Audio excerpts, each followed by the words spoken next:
One of the most common things that I hear business owners say when it comes down to cash is I feel like the money just comes into the business and goes right back out. Well, today we're going to be talking more about cash flow, and we're going to be talking about why your accounts payable might be part of the problem. And stay tuned for the tax tea of the week because we're going to be talking about a former university employee who is currently under investigation or on trial for embezzlement of probably over $3.5 million.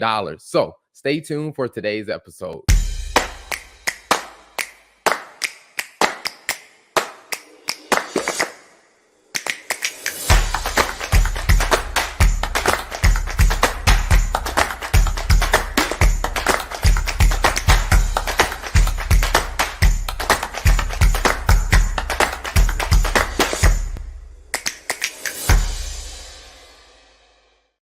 Welcome back to today's episode where we are going to be talking about cash flow and accounts payable. And welcome back to the show, Ms. Lola Turner. Welcome back, Lola. Thank you. I'm happy to be here. Awesome. It's good to have you back. So last week we started a topic where we talked about cash flow and we talked about accounts receivable and some of the amazing things that business owners should be keeping in mind when it comes to the topic of accounts receivable. This week, we're going to talk about the other side of that because I do think it's very important for people to understand, like receivables, as I said last week, it's money that belongs to you that is sitting in someone else's bank account. Somebody else has your money. Now, on the other side, when it comes down to accounts payable, you have somebody else's money. So definitely want to talk about that. But before we jump into that, how was your week? My week has been good. Great, exciting stuff. We launched officially our Google Data Studios and LiveFlow dashboard. So that was very exciting. That launched on Saturday evening, I think. And we've sold a couple of courses already. And so I'm just really excited about that. So that was kind of a highlight of my weekend. So that's been really good. And then just really excited about some of the great things that we're doing over at the Small Business CFO group. So it's been good. I mean, I don't know, like maybe it's a bit nerdy of me, but I just really enjoy helping other people grow their business and especially when it comes to finances, because I mean, that's what we're really good at. That's what I'm really good at. So whenever I can help someone improve and understand and kind of bring clarity to what they're doing, it always makes me feel good and feel like I'm serving my purpose in the world and contributing. So yeah. How's your week going? Week has been good. I mean, it's been filled with, meeting some deadlines. We're working on some processes because I do think overall the company is growing. We have some new people on the team. We're Yes. actually in the process of hiring. So we're growing the team even more. And that just means going back in and, creating more processes. Yeah. And so I also think is helping our clients understand some things because as I've had 4 sales calls this week, 2 new clients have signed on this week. So 2 out of Applause, 4. applause, applause. Welcome to the Yes. I mean, family. that has been amazing. And I mean, so 2 out of 4 signed on this week with those sales calls. The other 2 actually are still in conversations. One of them asked they kind of wanted some, references on or some customer testimonials on our firm. So I'll get them those testimonials. I think that one's going to move through. Another one, we were having the conversation earlier. They want to look at moving forward in January. So, we may go, 4 out of 4 by January. All 4 of these that we talk to will come on board as clients. And one of the big topics that we often talk about is, as we get to the end of the year, one of the things that I highly recommend for people to do is to do a spend by vendor or expense by vendor report to where we can look and see who have you been paying money to. And as we were talking about that was one of the pain points that a couple of business owners were saying as far as, understanding who I need to pay, because sometimes, these large payments come out of the bank account and it just seems like it just sucks all the cash out because we got to pay all these people. And I'm like, that's an accounts payable problem. Like we need to kind of create a schedule on that and have a better approach to it. So I was like, that was timely for today's topic that we had planned to talk about on the show. So it's been a good week, and I am looking forward to getting even better because this is the week of Christmas. Well, Christmas is on Sunday, depending on which day of the week your week starts on. So I'm looking forward to the rest of this week as well. Well, awesome. You said a lot in that last 30 to 45 seconds. Actually, it's probably more than that. But I guess just to unpack that, by the time this episode airs, it will be 2023. So that is something to look forward to. So happy New Year for our audience that's going to be listening in. But I mean, it is exciting. I think the holidays really just kind of get you to the point of reflection. I think a lot of times people reflect on how the year has been. And for some business owners, they're excited because, they've grown, their businesses has seen, I think actually I take that back. I think anybody that survives another year in business has something to celebrate. I think that's from my perspective, that's a baseline. But I think it's always when you get to the end of the year, people are always, reflecting on the year, what went well, what didn't, or at least you should be, what went well, what didn't, what can you make adjustments going into the new year, what are some strategies you can implement. And I think the AP discussion is essential for that because it's really a good time to kind of start to reflect, right? Like, who did you pay and why did you pay them? And really start to do that review. And I think prior to working in commercial finance, when I just did like, plain accounting earlier in my career, I didn't really understand the value of having a good accounts payable process. And by good, I mean actually being strategic about how you manage your AP, because I think a lot of times people think, especially on the personal side of things, like, you think, hey, things are due when they're due. I pay them when they're due and I just keep it moving. But when it comes to your business, your AP and your accounts payable is really going to be, you need to be strategic about, are you managing the money that's going in as well as the money that's coming out? And so you really need to kind of understand, kind of play that balance game between like, hey, you want to make sure that you have enough money to pay all your bills. But then at the same time, you want to also target it to where, hey, is the money coming in going to cover all the bills that I have to pay? And it does really require strategy. So I'm excited to talk about that today. But I think it's easy for people to just think whatever just comes in, it comes in and I pay it. But it really is a strategy. So let's dive in. Yep. So where I like to start is just to make sure everybody's on the same page. So when you hear the word accounts payable, because for some people it seems like an irrelevant word because they're like, well, we use cash basis accounting, so why does this word matter? Like and when I look Mhm. at my balance sheet, there's never an account that says accounts payable. And so what I like to look at this is payables would be any money that you owe to someone else that is not a loan or like a line of credit. That's what I would consider to be accounts payable. So for a lot of businesses, smaller businesses, I would look at your credit card balance as kind of in the same nature. Whereas like, hey, that money is due, like that full balance is due within 30 days. Now you can make a partial payment on it and they're going to charge you interest for it. But then there are some other businesses where, let's say, if you have some contractors that you're using, that contractor will send an invoice to you. And until that invoice is paid, you owe them that money. And so that's what I would consider to be accounts payable for the purpose of this conversation. Now that we've kind of got Yeah. that definition identified, I think the really what you showed up here for is to really figure out how do we manage it better and how do we understand it better, so and how we understand how it impacts our cash so it doesn't stop our business. So I want to jump into some of the first tips, and my first tip about managing accounts payable, I think, is getting a good process. So when it comes down to getting a process, what are some of your thoughts on that? I think I would say just really having an understanding of what's going in and what's coming out. Like I think that sounds very like generic. A lot of times when you talk about that and you talk about establishing a process, like I guess maybe let's just take a step back. I think the first thing you need to understand is like what tools are you using?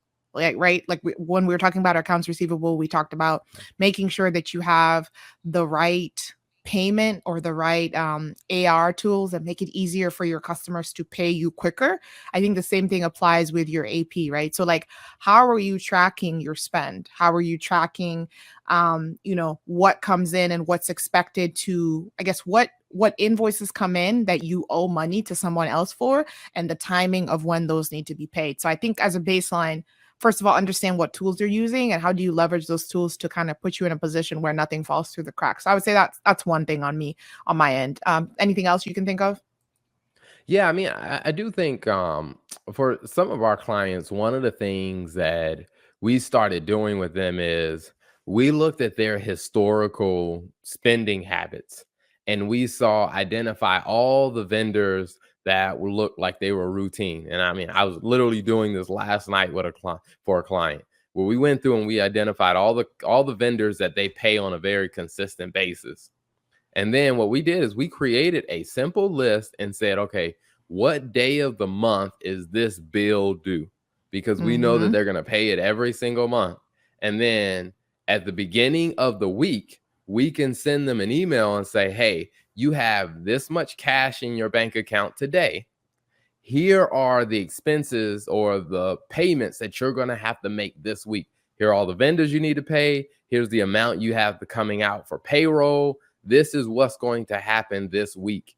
And I think Yeah. what it does for them is it gives them a better idea to kind of plan ahead. Because if you know that, hey, this week I got payroll due, I got to pay some big vendors, and, I got, the lease payment or the mortgage payment, all of that is coming due in the same week, then you probably know, hey, some of this other extra stuff that we would probably want to spend money on, maybe this week is not the week to do it.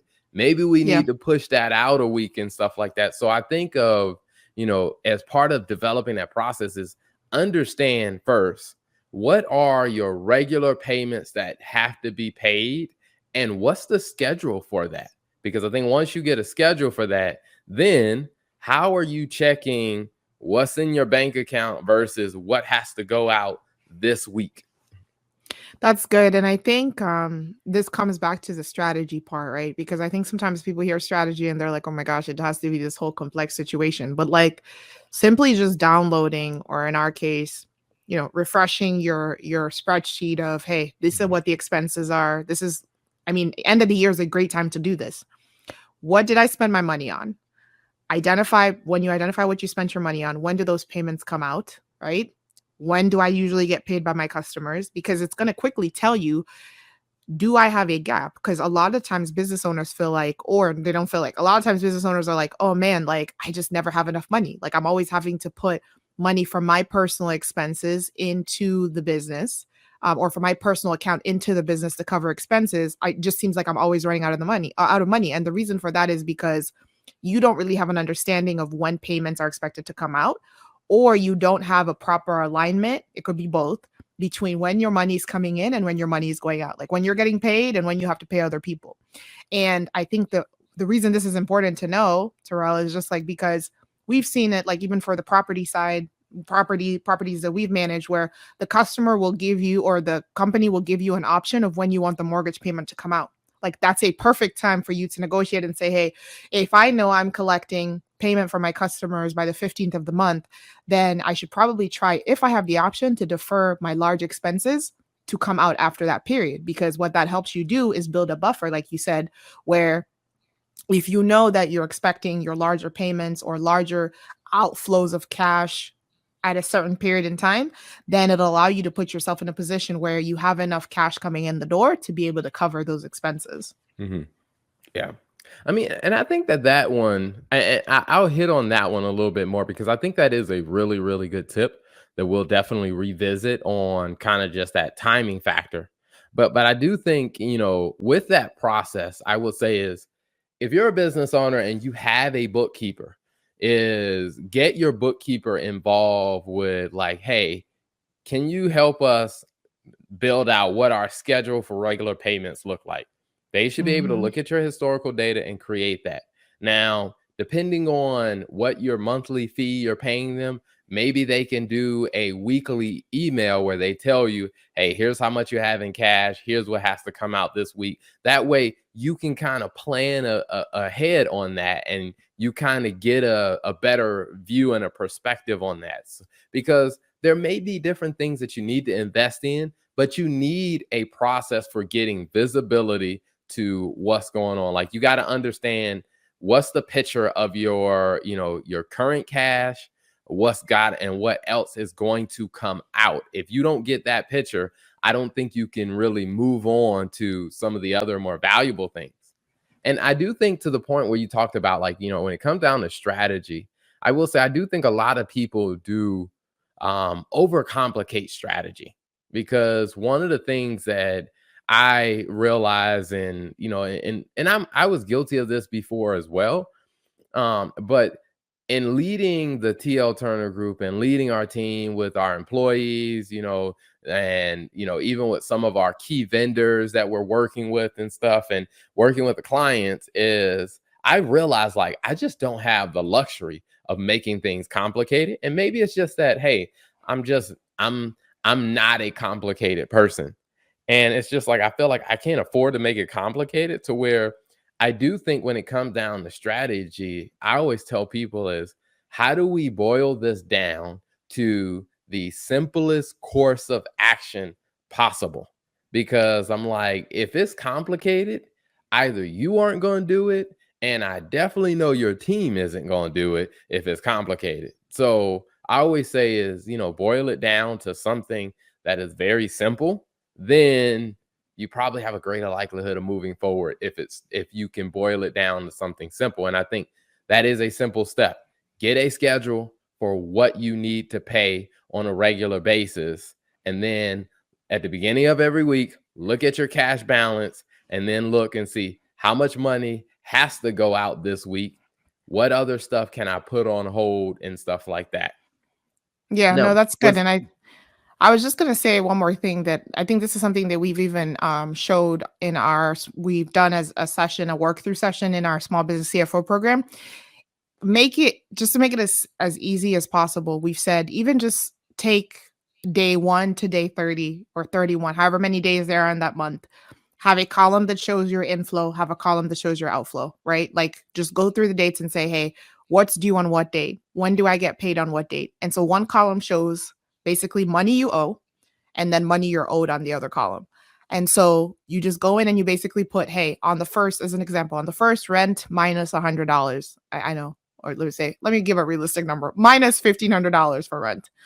And then, hey, let's say most of your invoices, your customers pay, I don't know, $3,000 a month or whatever it is.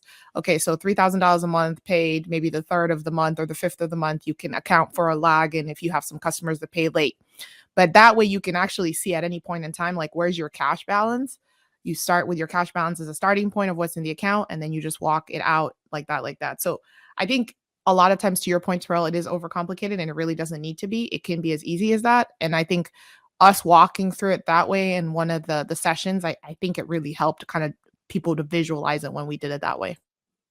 Yeah, I mean, and I agree, because one of the things that I try to tell people is that even what we presume to be some of the most complicated, things in the world, is really just a series of simple things stacked on top of each other or compounded over time. Like, you know, I'm fortunate to where, at one point in my career, I worked at General Electric in their aviation division. So I worked around a lot of rocket scientists. And I have some friends that work for NASA on the rocket programs at NASA. And one of the things that I used to enjoy, that I still enjoy, is having a conversation with them when they explain kind of rocket propulsion and just how a rocket goes. And one of them explained it this way. It's like, the simplest way to put it, Terrell, is, have you ever taken a soda and shook it up and then just untwist the cap, and you'll see that that top is going to shoot up in the air. Just like, that is all you need to know about rocket technology. That's the basics of rocket technology. Is you got to build up a lot of pressure, a lot of power to push an object in a certain direction. And I was just like, you know what? That's pretty simple. And he was like, everything else after that is just that simple concept compounded over time. And I think the same thing happens when it comes down to cash flow and AP. It's the very simple concept of how much money do I have? Who do I owe? And when am I going to pay them? And Yep. I And who think owes in me? managing those three things, like that's the whole process. Yep. I agree. Mhm. And I think oftentimes people say, like, if you don't understand, if you can explain something simply, you don't understand it yourself. You should be able to explain. If you have a true deep understanding of something, you should be able to explain it in an easy way. So, yeah. So Yeah. I guess so once you have your process nailed down, like we've given ample examples on even walk through a scenario of how to go through doing that. So once you have your process nailed down, what's next? Yeah, I mean, I think once you have your process nailed down, I mean, at that point, it's just executing the process. Now, what I will say is we'll go through a list of what are some best practices because I think once you have that clarity of that picture, this is where things can get a little fun, or this is where you kind of maneuver some things around. And I think you That's such an alluded to it accountant's earlier. comment. I mean, This is where things I mean, get I fun. think, I don't think but I will say, even for non-accountants, figuring out how to make sure that you consistently have a positive cash that you don't run balance, out of money. like that Yeah, is yeah, yeah. fun. Because I And mean, I will it's say the no end fun results. Yeah. being. It's Yeah. no fun when you run out of money. That's true. And it's no fun like struggling to be like, man, like, am I gonna have enough money to make payroll this week?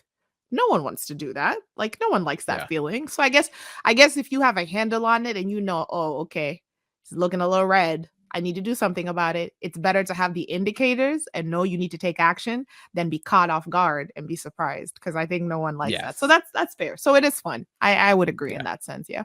So the first one I would say is kind of what we started with is once you have this schedule of what regular payments you have, what timing it comes, if you put it out on a calendar, and let's say, for example, you list out all your key vendors and you just have from, the first of the month to let's say the 31st of the month or the Hmm. 30th of the month, and you list out what day each payment is due.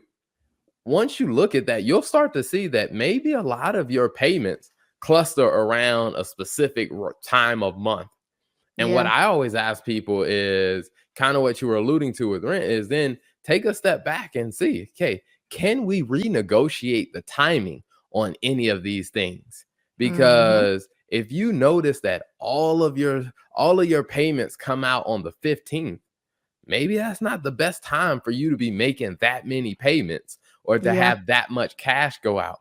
Maybe it's Yep. time to look and see, okay, which vendors is this? And let me move the date out. Like, even if you're doing like software subscriptions and stuff like that, like you do often have a option to go into your account and change the due date or change the date that the money is going to come out of your account. And I think stuff like that will really help you in really aligning the timing. And that's a simple one because all it takes is a couple phone calls of really Right. moving things to where it works best for you. So that's the first, like, kind of best practice that I would recommend. Yeah, that's good. And I think also one of the things is I don't think a lot of people realize how much potential you have to change those things unless they ask, right? And I think like especially if you're a business where you're ordering things in bulk, you have a little bit more leverage where you're like, "Hey, I'm placing, maybe a large substantial amount of orders or whatever and your orders are potentially maybe like a large part of that business. You can negotiate and say, "Hey, like can I pay because I'm placing XYZ in orders? Can I maybe pay this later? Is there any room to accommodate that?" And I think sometimes as business owners, we just take the dates like that we're given, but it's like, no, you have the ability to negotiate and you have the ability to maybe do something that's a bit more favorable. And I think another thing, Terrell, as you were talking that I realized like that's also important, I think is also being able to kind of connect the dots when you're just looking at the being able to negotiate some of those terms and understanding that, like also kind of thinking about it from a full circle point of view because even when you go back to like I know we did a completely different episode on AR, but I think just realizing the connection between both of those because sometimes I think there's the focus on okay, the money is coming out, but you also got to think about in terms of how to cover the money that's coming out is what's the timing of your AR as well. And so I think that's you kind of have to play chess with both, right? To understand, what's coming in, what's going out, and kind of make decisions based on that. Because, like for example, if you're calling to negotiate a timing and say, hey, can we move these expenses to can I pay rent instead of paying it on the first of the month? Can I pay it on the 15th of the month, as an example? And the reason for that may be because, hey, you have let's say, a service model where maybe you're doing, I don't know, coaching or something like that, and payments come out on on the 13th of every month, as an example. And so payments come out on the 13th of every month, but you have to pay rent and most of your expenses are upfront. Like, then you need to be able to look at those due dates and say, okay, if my if I'm collecting on XYZ date, when do I need to have, does it make sense for payments to come out of my account? Yep. No, I think that is a great way to look at it. And one of the other tips I think is using a credit card, because what in some of these, pretty much what a credit card does, it extends your payment days. Because let's say if you have to pay this invoice every 30 days. Well, if you use a credit card, it adds a little bit more time on it. Now, you definitely still want to pay your credit card bill. I Please. mean, I would say is we don't want to put it on the credit card and never pay it. The Yeah. objective of it is, as you're looking at kind of what you just talked about, Lola, is I tell people is like, hey, if all of your bills are due on the 15th, but your customers don't pay you until the 17th, use a credit card to pay the bills on the 15th if the dates can't be moved. And then when your customers pay you on the 17th, then you can pay the credit card off, because what it does, it just buys you that couple extra days for you to get the cash in to pay it off. That's really good. And, I don't know if it's just because, again, I don't know if it's recovering. I'm an old Dave Ramsey fan. So I'm not old, but you know what I mean? Like, I think back on that. So for my advice, when people talk about using credit cards in their business, I absolutely think it makes perfect sense to leverage that credit card to give you more time. But I would caution and say two things. One, actually do the exercise that Terrell and I just walked through. Like, make sure you go through and you're making that plan. And then two is understand, like, clearly, what does that come with? If you're making a decision to use that credit card, what are the implications? You don't want to not pay it off and just continue to kind of grow the balance or whatever. Especially if you have the money to be able to plan and make those payments. Absolutely. Absolutely. I mean, and I think you make a really good point on that, because I think so many people can get caught up on that of not, you know, not paying the bill. It's just like, hey, I got the Yeah. vendor off my back. I Yeah. got the vendor off my Now you back. have So problems. Now you have now problems. now the credit card company, now what I will say is the credit card company won't be as pushy, because the credit card That company is interest. going to charge you interest. And so if And you their don't pay interest rates are the credit card, ridiculous. the Yeah. interest is just going to keep growing. Their interest rates are ridiculous. I mean, I think interest rates, I think the last one I saw recently is what, like 17, 18% interest rate. I think was one of the Yeah. ones I've seen, maybe even 23% interest rate. So, like, I'm not opposed to using credit cards because I think that it helps. I mean, it helps build your business credit. That's Mhm. just the reality of doing business in America, and having a line of credit and having access to more capital. Like, people banks want to see that you have the ability to pay that thing off, but at the same Mhm. time, you got to be wise about how you're spending that money. And I think that's just my philosophies. I think we've said it well before, is just don't abuse it. Like, leverage it and use it Yeah. to help your business grow and develop.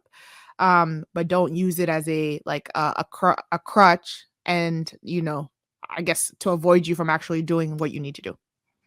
Yep.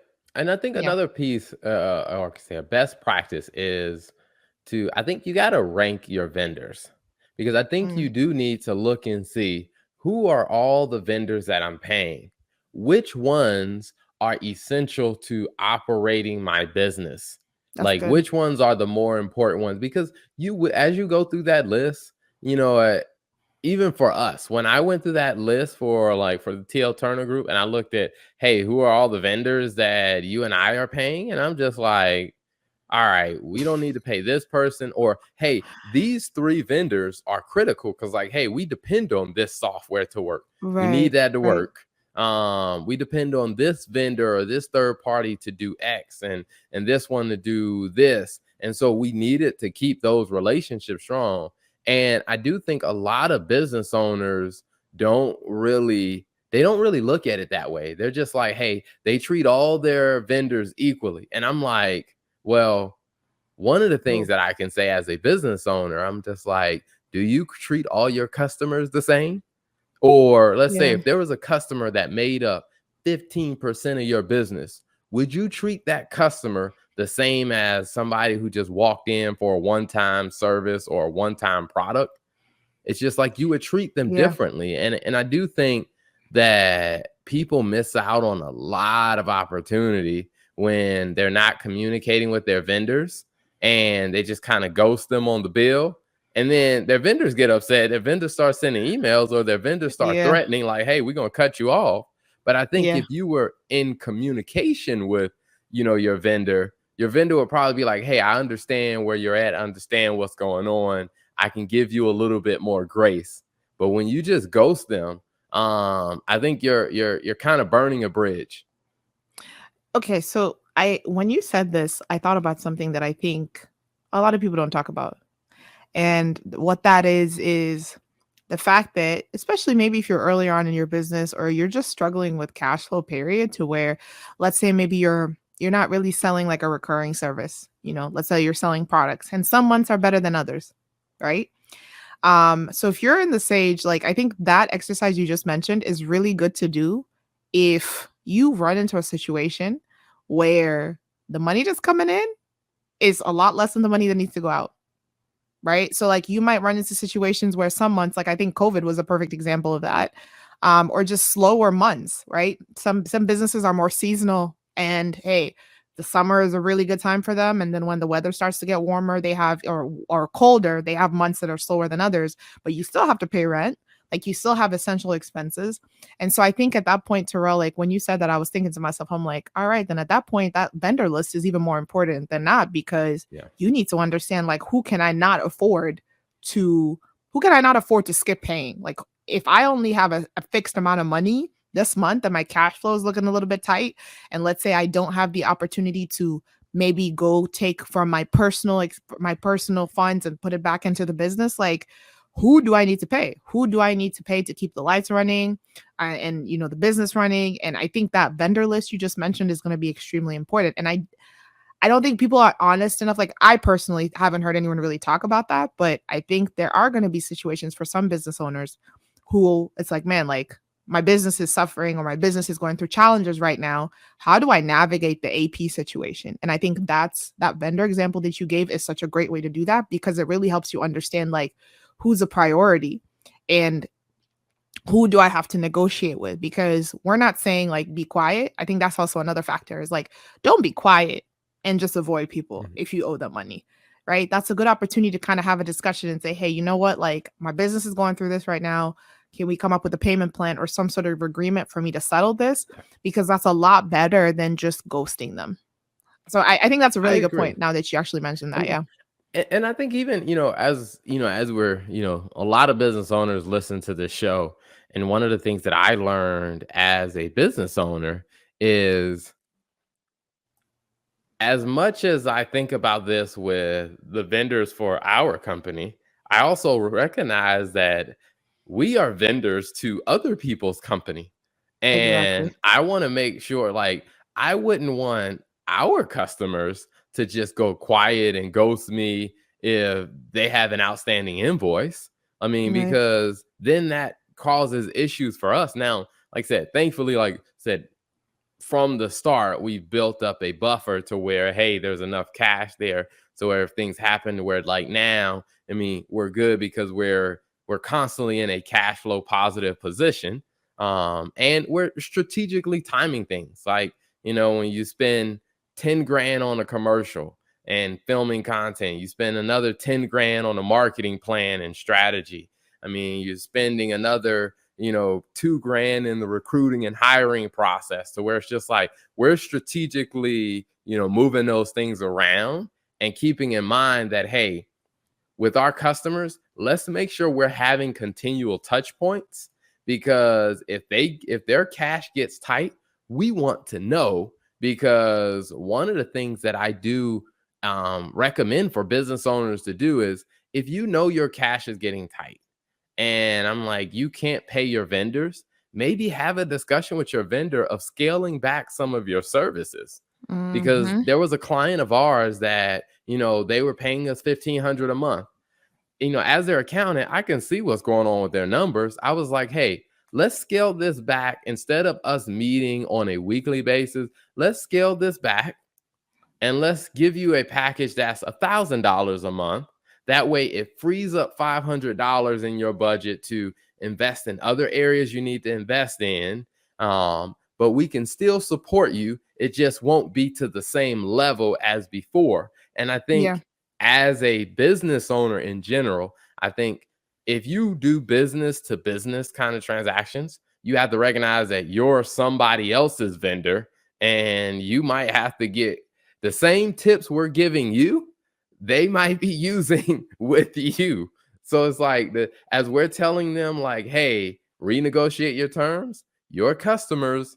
And then for many of the business owners, what I find to be funny is many of the business owners who listen to this show, like, their customers listen to this show too. So like, Exactly. while they're renegotiating their terms, like, don't be surprised if your customers pick up the phone and call you and say, hey, can we move our due dates on some of those? Yeah, and I will say one of the things I wanna ask you a question, but I will say, like, one thing to note is, and I've never seen a situation where this is not true, people are always more happy to get paid something than to get paid nothing. So, even if it's I would say that negotiate depends. it depends on who, 'cause who depends on who? If I somebody owe think you it depends. $1,000. Like, this is where I think the relationship really comes in, because I Okay, have that's seen fair. situations where, I have a client, they are like, you know what, this person has a bill that is X. Let's say this Yeah, person has a bill that is $32,000. We need to collect on this. This person sent in $1,000 towards that $32,000 bill. And listen. the business owner was mad. Like, if you were gonna insult me like this, you should have sent in nothing. Alright, that's fair. That is a valid point. That is a valid point. What I'm saying is, okay, at least they're paying. Okay, I have a question. Was there communication prior to this about, "Hey, we're negotiating, we at least wanna send something through right now, we'll make up, and this is our plan to make it up," or No, no, it was just more of a no, payment, a it was partial no, payment? no communication. Okay, then that's different. That's different. Mhm. Because, like, that's different, because I'm like, there needs to be some sort of communication, at least a payment plan, and say, "Okay, can we meet in the middle somewhere?" But for me, 32 $1,000 on a $32,000 invoice? Yeah, fam, no. Immediately, no. This is Mhm. not a deposit. This is this is not a deposit. Okay, so that's fair. I do have a question though. You did talk about like having a buffer and being cash flow, making sure that your business is cash flow positive. How long would you say it took us to build the buffer? So like for example, if someone is in a position right now where they're like kind of going from income to, I guess I don't want to say paycheck to paycheck because it's not really paycheck to paycheck, but they're really heavily depending on, like, basically the money that comes in the month. They need that. Like, if one customer defaults, they won't be able to cover their expenses. Yeah, I If mean, they're it in took that us position today, what would you say is, like, a realistic time frame to say, "Okay, this is how long it So may take your business to get there?" it took us 8 months to get there. Of, hey, we took a percentage of our, well, one is we had to get the clients, and then as we got the clients, we intentionally kept our expenses low while we were building up getting the clients. And then after our clientele got to a certain point, then we pulled the trigger and said, hey, we're gonna hire some more employees, which meant our costs went up a bit more.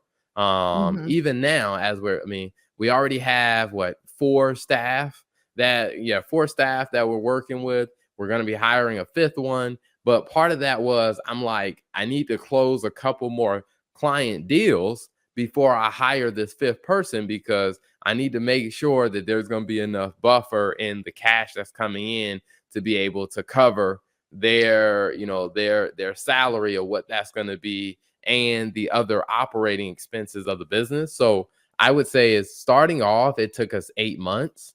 Now I would say, that depends on what your cost structure is. Now, if you're a business who has, let's say if you're upside down in your business and your monthly expenses are, let's say, you know, 10 grand a month, and you're only bringing in $9,000, like, you aren't going to build a buffer until you get your revenue up.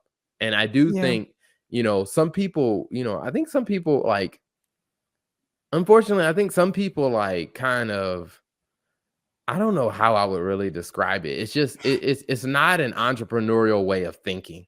For some people, where it's like, hey, you know, let's say if your expenses are $10,000 a month, you want to have 3 months of cash on hand, and they're just like, well, okay, well, we'll just, we'll get there when we get there. I'm like, no, let's develop a plan. What can you sell? Like, let's be real Mhm. entrepreneurs. What can Mhm. you sell? What service it like? Let's create a one-time, one-off service offering that you can provide to go do something, to hustle, to get that $30,000 in there, so we can actually set a goal to get there. And, That's good. that's one of the things that we had to do is, it is, by the time I realized, like, hey, we want to have a buffer. So for 8 months, I was just like, hey, I started doing like one-on-one consultings more, until and all the money I made from that consulting, I put in the reserve account until I'm like, all right, we're good. We got about 3 months worth of expenses on hand, that if something happens, I got 90 days to figure it out or shut this business down. That's really good, and I think that gives you that does so much. I think one, it helps you, like, if just having that buffer is comforting because something could happen. You could have something in the business where, like, you need to invest money or you need to spend money relatively quickly. I think also, like we talked about, if a customer doesn't pay you on time, and then the worst case scenario, if you lose a customer, like a large customer, right? It helps you kind of basically manage that situation until you can either increase your revenue or cut back on your expenses, which, like you said, I think it really just comes down to getting scrappy. Like, you just need to go find, how do you make more money in these areas? How do you compensate? How do you cover that? But until you figure that out, that 3 month buffer or whatever the buffer it is that you decide that you want in your business, I think is going to help to be able to do that. So that's good insight. Yeah. And Yeah. So what I do you think, say is like a reasonable buffer? Just real quick, last question. So, like, for us, is it 3 months? I should know this. I mean, I always tell businesses, you want to start target 1 month. I mean, because I mean, if you think about it, I tell them, don't think about like, oh, we want to have X amount of months. I'm like, you really have to think about your business. And you have to say, okay, all right, because if you have a 1 month buffer, what that means is, if something happens, you got 30 days to figure it out or shut the business down.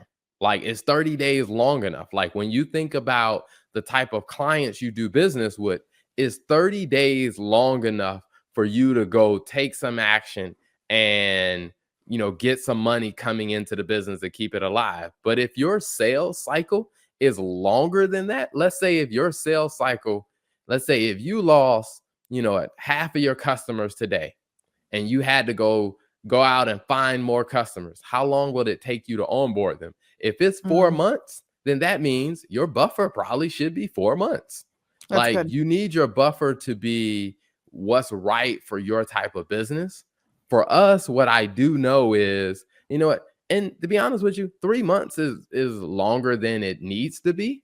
Because if something, let's say, for example, if we lost half of our clients, there is stuff that I can go do tomorrow. Well, I'll say there's stuff that I can go do next week to make extra money to cover the gap. But I mean, like I Mhm. said, as you start making more money, you can start to pad, and add more cushion if you want to. But I always tell people is, think about your business. If you lost half of your customers today, how long would it realistically take you to start rebuilding what you lost? And if Yeah, that's 1 month, start with a 1 month buffer. If that is 3 months, you need to target having a 3 month buffer, because you're going to need that 3 months to rebuild so the business can continue. that's good. That's really good. I think that's like a perfect indication is just remembering, I guess, it's not a one size fits all. It just varies depending on what type of business you have. It varies depending on where your business is. Like all of those things are important to consider. That's really good. Yeah. Any other I mean, tips? and that's one of the I will say that's one of the things that I really like, about the questions that we get from different business owners in the small business CFO program, because that's the type of, questions people have where people can ask those questions and say, "Hey, here's where my business is." And because like I said, it's a private membership group, we can, get in details a little bit more because like, hey, everybody is part of joining signs the NDA. So none of the information that gets disclosed, people can't just go out and, share that information. Yeah. And it's not like people can, can just record the meeting and take screenshots of other people. So people can be a little bit more open and transparent and say, hey, the costs for my business are, my regular costs are about $12,000 a month. And then we can talk through, okay, what type of customers? What does that sales Mhm. cycle look like? And we can Mhm. come up with like, hey, based on all the information you're giving me, here's an answer that I think is right for your business. And like I Right. said, because we can't necessarily do that here on the podcast because we're talking to so many people. But I think Right. in the smaller private groups, you can, provide more clarity. And I just love the way that people in the group are engaging, asking those specific questions, getting the insight. Because if you hired a CFO, that person would be dedicated to helping you figure that stuff out. But we know that Right. a CFO can be expensive. I mean, CFO may cost you minimum $2,500 a month on up to like 8+ grand a month, and most small business owners can't afford that. So Right. coming into the small business CFO group, they can ask those questions. So yeah, I think it's definitely a topic that every business owner should be diving into accounts payable and the strategy behind it a lot more than they do. Absolutely. And I will say, just remembering, I think to keep things simple, keep it simple, keep it easy to use. That scenario that I walked through, who knows? I might put that in the show notes if I'm feeling generous. The spreadsheet that we walked through of just the beginning balance, like just how to calculate that and make it It simple. probably won't be in it won't be in the show notes. Terrell is like immediately no. Well, it won't be in the show notes because we promised the people in the small business CFO group Oh like, yeah, that's hey, right. this is exclusive for you guys. So That is right. since All right, fine. So they no, asked for that but first. So go back and play that. Go back and play that that portion that I shared, and you could possibly build your own. So yeah, and that is our episode. So thank you guys so much for tuning in. Until next time.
Hey, it's your girl Tia Robertson. I'm the host of Entrepreneur Insider.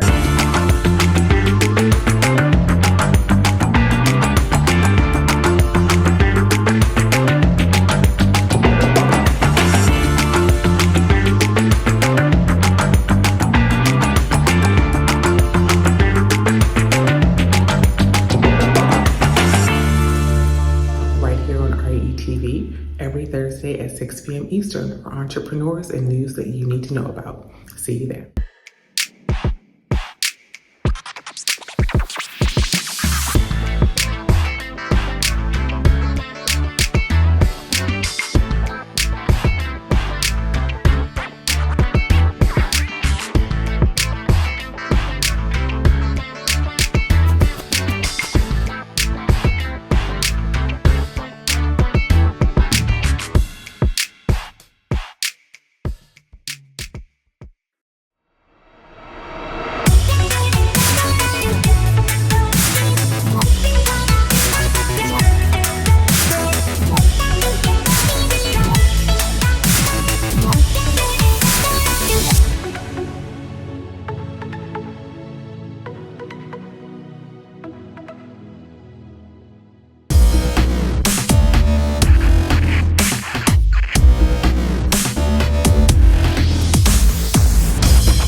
name is Demita Joe. Each Wednesday, you can find me here at 3 p.m. I'll be over here discussing different things that are going on and try to bring you a boost of positivity for your week, because we all need this.